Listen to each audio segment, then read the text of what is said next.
Կարող եք իստում ես սկսել, թեև ես խոստացել եմ, որ ճիշտ 10-ին, բայց 2 րոպե ուշացում եմ։ Բարի առավոտ, մեծարգո հյուրեր, ընկերներ, գործընկերներ։ Իմ անունը Վարուժան Գեղամյան է եւ նախ եւ առաջ թույլ տվեք շնորհակալություն հայտնել, որ այսօր ներկա եք Հայաստանը եւ Թուրքիան հարավային Կովկասում իրողություններ եւ ռիսկեր խորհրդաժողովին, որը կազմակերպել է հայկական նախագիծ գիտակրթական հասարակական կազմակերպությունը եւ Երևանի պետական համալսարանի արարողության ֆակուլտետը։ Այս խորհրդաժողովի նպատակն է ձեր ուշադրությանը ներկայացնել մի շարք դիտարկումներ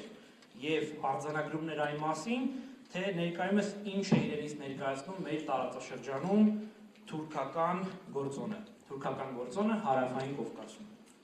Ընդ որում մենք ցանկանում ենք խոսել ոչ թե պարզապես խնդիրներից, թեև մեր օրերում դա փաստորեն եւս անհրաժեշտ է, այլ ներկայացնել այն իրողությունները, որոնք ստեղծում է Թուրքիայի Հանրապետության ներկայությունը հարավային Կովկասում։ Այն, որ Թուրքիան բացահայտ թշնամական դիրք է զբաղեցնում Հայաստանի եւ հայության նկատմամբ, իստում է դրա մասին խոսելը կասկածից վեր։ Սակայն առավել կարևոր ենք համարում խոսել այն մասին, թե ինչպիսի դրսևորումներ ունի Թուրքիայի վերոնշյալ քաղաքականությունը եւ ինչ նոր ռիսկեր է պարունակում այն Հայաստանի եւ տարածաշրջանի համար։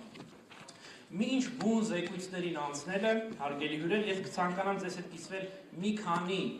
դիտարկմամբ, որոնք առիթ են հանդիսացել այս խորհրդաժողովի կազմակերպման համար։ Դրա համար մենք ունեցել ենք 3 հիմնական դրդապատճառ։ Առաջինը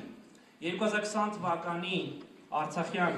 երրորդ պատերազմից հետո տարածաշրջանում ստեղծվել է բոլորովին նոր իրողություն։ Դատելով ներկայիս քաղաքական գործընթացների տրամաբանությունից, այդ պայմաններում Հայաստանի Հանրապետության դե ֆակտո իշխանությունը նախաձեռնել է Հայաստան-Թուրքիա հարաբերությունների հաստատման գործընթաց, որը, սակայն, մեծի մասամբ մնում է քողարկված լայն հանրությունից։ Մասնագիտական դիրքերի տեսանկյունից խնդրահարույց է թվում այն հանգամանքը, որ այդ գործընթացը չունի պատշաճ գիտա-հետազոտական եւ գիտա-վերլուծական ուղեկցություն։ Թերևս ավելի ճիշտ է արձանագրել, որ հայ-թուրքական հարաբերությունների հարցը այս պահին չունի որևէ փորձագիտական հիմնավորում, այլ գտնվում է բացառապես մի խումբ քաղաքական գործիչների կապիտուլյացիայով պայմանավորված որոշումների կայացման մակարդակում։ Մինչդեռ ցանկացած լուրջ քաղաքական գործընթաց առավելևս փաստացի հակամարտության մեջ գտնվող երկու պետությունների միջև հարաբերությունների հաստատման ուղղված ցանկացած մեծ կամ փոքր քայլ անելիս անհրաժեշտ պայման է դրանք մանրամասնորեն քննարկել համապատասխան մասնագիտական կենտրոնների եւ խմբերի հետ։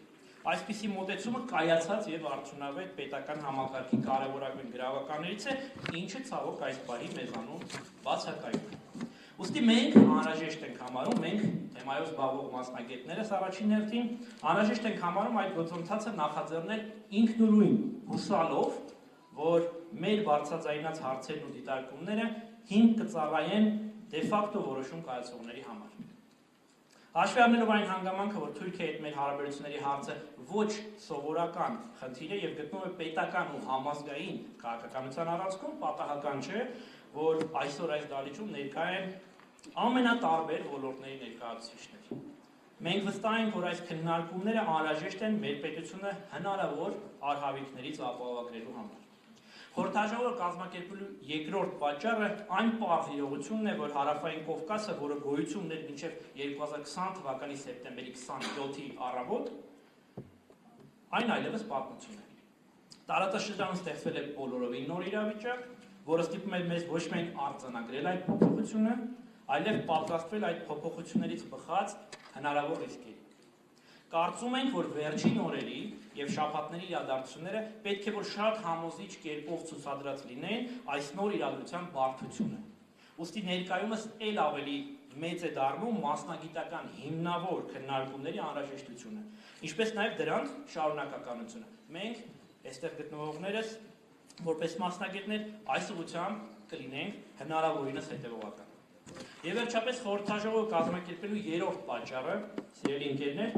ոչ միայն նեղ մասնագիտական է, այլ գտնում է նաև ինչ-որ առումով բարոյական արժեքների տիրություն, Վաղը ապրիլի 24-ն է, հայոց ցեղասպանության 106-րդ տարելիցը, եւ ցավով պետք է արձանագրենք, որ այս տարի նկատելի է ոչ միայն հայոց ցեղասպանության միջազգային ճանաչման ուղղված ջանքերի թույլատում հայրենի պետության դե ֆակտո իշխանությունների կողմից, այլև մեկ այլ ոչ պակաս ցավալի եւ վտանգավոր երևույթ։ Հայոց ցեղասպանությունը, որն ինքնին քաղաքական իրողություն է եւ կարիք ունի առաջին հերթին հենց այդ համատեքստում դիտարկման եւ նաեւ գնահատման, այսօր դուրս է բերվել քաղաքական քննարկումներից եւ թողնվել է որպես զուտ պատմական հուշ։ Կարելի է տեսնել, որ ցեղասպանության շուրջ խոսույթը իջեցվել է պրիմիտիվ մշակութային միջոցառումների մակարդակի, դրանից բխող բոլոր բացասական հետևանքներով։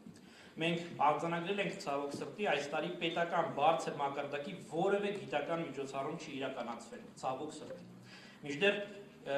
սրան զուգահեռ Թուրքիայի Հանրապետությունում այդպիսի երկու միջոցառում է եղել այսպես կոչված գիտակիրառական բնույթի։ Նաև 2020 թվականի Արցախյան պատերազմում Ադրբեջանի եւ Թուրքիայի կողմից Հայաստանի ու հայության հանդեպ իրականացված քաղաքականության բազմաթիվ տարեր նորից արդիական են դարձել ցեղասպանությունների եւ մասնապես հայոց ցեղասպանության ուղղությամբ գիտակիրառական ուսումնասիրությունների կարեւորությունը։ Պակաս կարևոր չէ արձանագրել, որ ներկայումս միջազգային դիվանագիտական հարթակներում պատերազմի ընթացքում եւ դրանից հետո հայերի նկատմամբ ցեղասպան քաղաքականության բարձրաձայնումը կիրառական էական նշանակություն կարող է ունենալ բանակցային ամենատարբեր ձևաչափերում։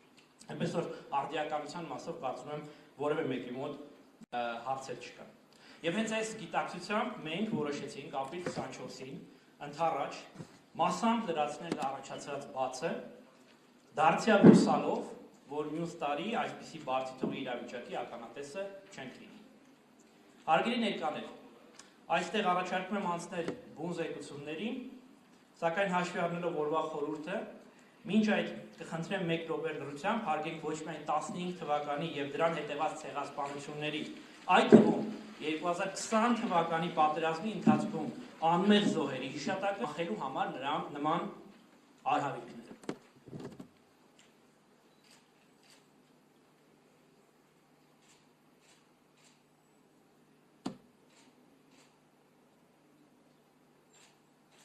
Շնորհակալություն։ Խորհրդաժողովի առաջին բաժինը կվարի Երևանի պետական համալսարանի արևելագիտության ֆակուլտետի դեկան, պատմական գիտությունների դոկտոր, պրոֆեսոր Ռուբեն Մելքոնյանը, ում սիրով փոխանցում եմ խոսքը թե ելույթի եւ թե բուն զեկույցի համար։ Պրոֆեսոր Մելքոնյան, խնդրեմ։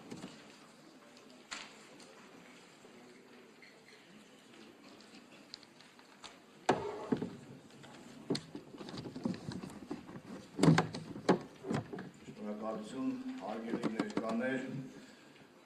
հոգեշնորհ Հայր Սուրբ, ազգային ժողովի մեծարգո պատգամավորներ,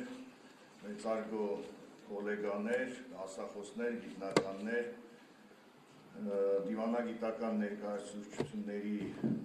հարգելի գործընկերներ, սիրելի ուսանողներ։ Ես ուզում եմ ողջունել այս միջոցառումը եւ հատկապես կարեւորել, որ պետության ուշադրության, հոգացության, բացակայության պայմաններում հայկական հայաստանյան փորձագիտական միտքը չի դադարում պրպտել լուծումներ, ուղիներ ստեղծված վիճակից դուրս գալու համար։ Եվ սա կարծում եմ շատ խորհրդանշական է, որ գիտնականները, փորձագետները անկախ պետության մոտեցումից իրենց մասնագիտական պարտքն են համարում չդադարեցնել այն կարևոր առաքելությունը, որին նրանք կոչված են։ Եվ կարծում եմ, որ այս խորհրդաժողովը նաև կարող է տալ հետաքրքիր եւ կարևոր լուծումներ, առաջարկներ մեզ բոլորիս մտահոգող եւ մեր պետականությանը սպառնացող խնդիրների առնչությամբ։ Ինքնին վերնագիրը արդեն մտահոգության տեղիք է եւ մտահոգության արտացում է Թուրքիան հարավային Կովկասում։ Իսկ Թուրքիայի պես պետության, սպառնալիք պետության ներկայությունը հարավային Կովկասում դա արդեն նշանակում է, որ անվտանգության մի խրամատ մենք սիջել ենք եւ թշնամին ու սպառնալիք երկիրը ել ավելի է մոտեցել մեր պետականության անվտանգության սահմաններին։ Ես նաև լիահույս եմ, որ մասնագիտական քննարկումը, որ այսօր տեղի է ունենալու, կարող ենք դարձնել նաև, եթե այսպես ասենք, պարբերական բնույթ ունեցող եւ հաշվի առնելով ստեղծված վիճակը, նաև կարող ենք այս ֆորմատը դարձնել արտահերթ ոճով իրականացվող քննարկումներ։ Պայմանական ասած, հայկական Վալդայի տիպի մի ֆորմատ։ Եվ այսօրվա խորհրդաժողովի ժանրի մասին շատ կարճ ասեմ, ինչպես արդեն նշվեց, լինելու է գիտագործնական, այսինքն երևի թե միահյուսվելու են պատմագիտության եւ կիրառական լուծումների, կիրառական իրավիճակի, այսպես գնահատականի մեթոդները, որը միահյուսելը մի փոքր բարդ է, բայց այնուամենայնիվ կարծում եմ, որ ստացվելու է։ Եվ նաև ուզում եմ ողջունել հայկական նախագիծ հասարակական կազմակերպությանը, որի հետ Երևանի Պետական համալսարանի արևելագիտության ֆակուլտետը ձեռնարկել է այս միջոցառումը, սա առաջին փորձն է եւ վստահ եմ լինելու է շարունակական, եւ նաեւ լինելով արևելագիտության ֆակուլտետի դեկան, չեմ կարող չանդրադառնալ մի փոքր դետալի։ Արևելագիտության ֆակուլտետի շրջանավարտները անցած տարի պատերազմի թեժ օրերին նախաձեռնեցին մեր ֆակուլտետում սովորող զինծառայողների, բոլոր զինծառայողների երեխաների ուսման հարցերի վճարման խնդիրը։ Հիմա դա շարունակվում է եւ այսօրվա միջոցառումը, չնայած նրանք խնդրել են իրենց անունները չհրապարակել, նույնպես իրականացվում է արևելագիտության ֆակուլտետի տարբեր տարիների շրջանավարտների աջակցությամբ։ Եվ ռեգլամենտի մասին նաև ասեմ, ելույթները լինելու են 15-ից 20 րոպե, այնուհետև ուրեմն նիստից հետո, նիստի ավարտին մենք ունենալու ենք 30 րոպե հարց ու պատասխանի եւ քննարկման համար։ Դուք ձեզ մոտ կան օրագրեր, գրիչներ, կարող եք ընթացքում նշումներ անել եւ նիստի ավարտից հետո ուրեմն մենք ձեռնարկենք քննարկումն ու հարց ու պատասխանը։ Եվ նաև մի անգամից անցնել իմ զեկուցմանը, առաջին զեկուցումը վերաբերում է մի թեմայի, որը վերջին շրջանում հատկապես այսպես ասած ակտուալություն է ձեռք բերել եւ վերաբերում է սահմանազատման խնդրին։ Ինչու է ակտուալություն ձեռք բերել, որովհետև մեր հասարակությունը եւ մեր պետությունը բախվեց սահմանազատման շատ տարօրինակ մի իրավիճակի, երբ մեր պետականության սահմանները տարօրինակ կերպով GPS-ային սկզբունքով սկսեցին ուղղակի մասնատվել։ Եվ ես այսօր ուզում եմ ներկայացնել նմանատիպ մի խնդիր, բայց ոչ թե հայ-ադրբեջանական, այլ հայ-թուրքական, խնդիրը ունի ինչպես պատմական խորք, այնպես էլ թաքնված կամ ոչ այդքան լավ թաքնված սպառնալիք, որը կարող է ամեն պահի կանգնել Հայաստանի պետականության առջև եւ իմ զեկուցման նաեւ նպատակն է պատկան մարմինների ուշադրությունը հրավիրել այս հավանական թիրախին կամ այս հավանական սպառնալիքին, որ բխելու է Թուրքիայից։ Եվ առաջինը ուզում եմ նկատել, որ խորհրդային Հայաստանի կամ խորհրդային միության եւ Թուրքիայի միջև սահմանները, որոնք վերաբերում են մեզ, Հայաստանի, գծվել են ըստ Կարսի պայմանագրի։ Սա շատ կարևոր է սրա վրա ուշադրություն դարձնել, որովհետև Կարսի պայմանագրի ճանաչումը Թուրքիայի համար ունի գերկարևոր նշանակություն եւ թուրքական հայտնի 3 նախապայմաններից մեկն է Հայոց ցեղասպանության միջազգային ճանաչման դադարեցում, Կարսի պայմանագրի ճանաչում կամ երբեմն ձևակերպում են հողային պահանջատիրությունից հրաժարում եւ երրորդը Արցախի հարցի ադրբեջանանպաստ լուծում։ Այս նախապայմաններից մեկը Արցախի հարցը թուրքական ագրեսիան մասամբ եւ վստահ եմ խիստ ժամանակավոր կարողացել է լուծել, բայց հաջորդ երկու նախապայմանները մնում են օրակարգ։ Ուստի սա այն այսպես քողարկված խոչընդոտն է կամ քողարկված թակարդն է,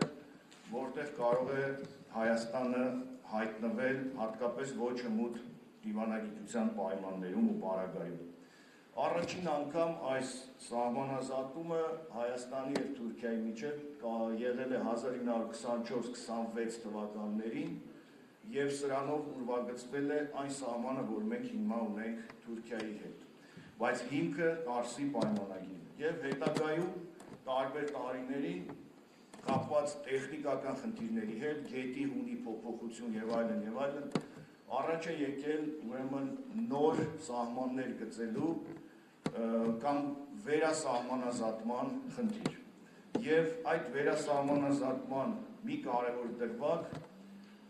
ուրեմն իր մեջ պարունակում է բավական հետաքրքիր շերտեր։ Խոսքը 1967-73 թվականներին արված սահմանազատումն է, ըստ էության վերջին գլոբալ արված սահմանազատումը, որը տեղի է ունեցել Խորհրդային Միության և Թուրքիայի Հանրապետության միջև։ Նախ ուզում եմ նշել, որ սահմանազատումը տևել է մոտ 6 տարի, այսինքն ճիշտ է GPS այն ժամանակ չկար, բայց այնուամենայնիվ սահմանազատման ժանրի բոլոր կանոններով իրականացվել է այդ հարցը, այսինքն հանձնաժողովներ յուրաքանչյուր կողմից 12 անդամ, որի մեջ ընդգրկված են տարբեր մասնագետներ, սկսած քարտեզագիրներից, պատմաբաններից, ռազմական գործիչներից, սահմանապահներից, դիվանագետներից եւ այլն։ Եվ 6 տարի տևած բանակցություններից հետո 1973 թվականին տեղի է ունեցել վերասահմանազատում, այսինքն այսօրվա Հայաստանի եւ Թուրքիայի կոնկրետ սահման, բայց ինչ կարևոր խնդիր կա այստեղ։ Իրավաբանները եւ մեր հարգարժան պատգամավոր պարոն Պետրոսյանը կարող է վկայել, որ սահմանազատման իրավական կողմ, այսինքն պայմանագրային կողմ, առավելապես տեխնիկական է, ոչ քաղաքական, որովհետեւ ուրվագծվում է թե սահմանը որտեղ է անցնում, գետի որ կողքից եւ այլն։ Բայց թուրքական կողմը պնդել է 1973 թվականին, որպեսզի այդ պայմանագրին կից հայտարարության մեջ հստակ նշվի խորհրդատուրքական սահմանի անխախտելիության մասին եւ հիշատակվի Կարսի պայմանագիրը որպես հիմք այս ամենի։ Եվ ինչն է հետաքրքիր, որ խորհրդային պատվիրակությունը դիմադրել է շատ կարճ և այնուհետ համաձայնվել է այդ տարբերակին, այսինքն այդ 73 թվականի պայմանագրով վերահաստատվել է հայկական տարածքների անօրինական փոխանցումը Թուրքիայի, այսինքն Կարսի պայմանագրի վերահաստատում և մի հետաքրքիր դրվագ, որը վերաբերում է այդ հանձնաժողովի անդամ հայազգի գնդապետ Գուրգեն Նալբանդյանին։